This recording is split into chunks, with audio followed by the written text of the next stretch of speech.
I'm also Ra, who's the general manager of the Legacy Garden Park, and also William Edwards, who's the media and broadcast director for the location. Now, a lot of you don't know what the Legacy Park is. Let me tell you what it's all about. It's on Memorial Drive, right up the street from the atrium, and it's the Legacy Center because Legacy Garden Park because of Tupac, and Mr. Shakur had put that location together, and now it's in the hands of Mr. Jim Burnett. Mr. Burnett, welcome to the studio. How you doing? I'm doing absolutely phenomenal. Thanks for asking. All right, Ra, thank you for coming out. Likewise, I appreciate it, brother. Now, before we get started, man, how you get that name, man?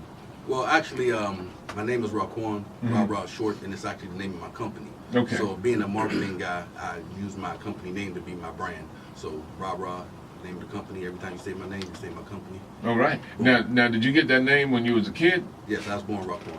But you know, it's interesting because so many of us. I'm gonna give you a little short story. I got a cousin that I've been knowing ever since. I mean, I'm 3 years older than she is. I've been knowing her as long as she's known herself, right? Right. So I'm sitting here in Atlanta back in the '90s, and I get a wedding invitation from my aunt, right, which is her mother.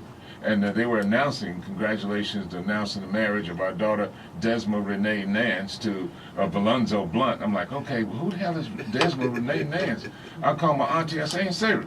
I said, who is Desma Renee? She said, that's Sweet Pea.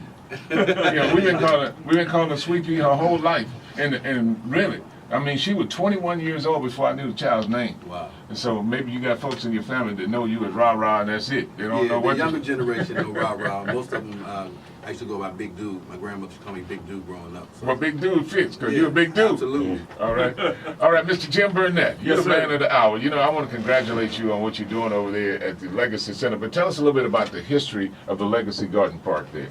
Well, actually, it's kind of ironic how everything happened.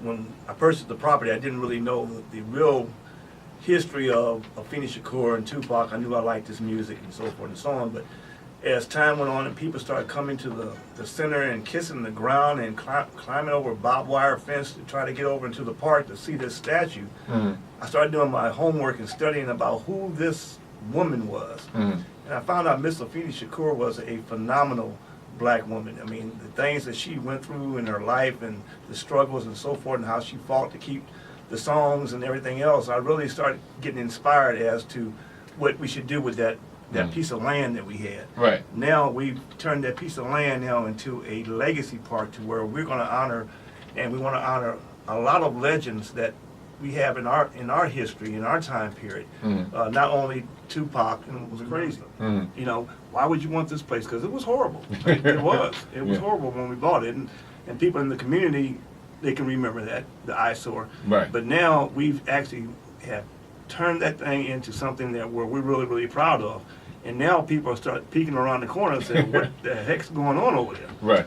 Well, we're going to find out in just a minute, but again, I want to say thank you guys for coming out.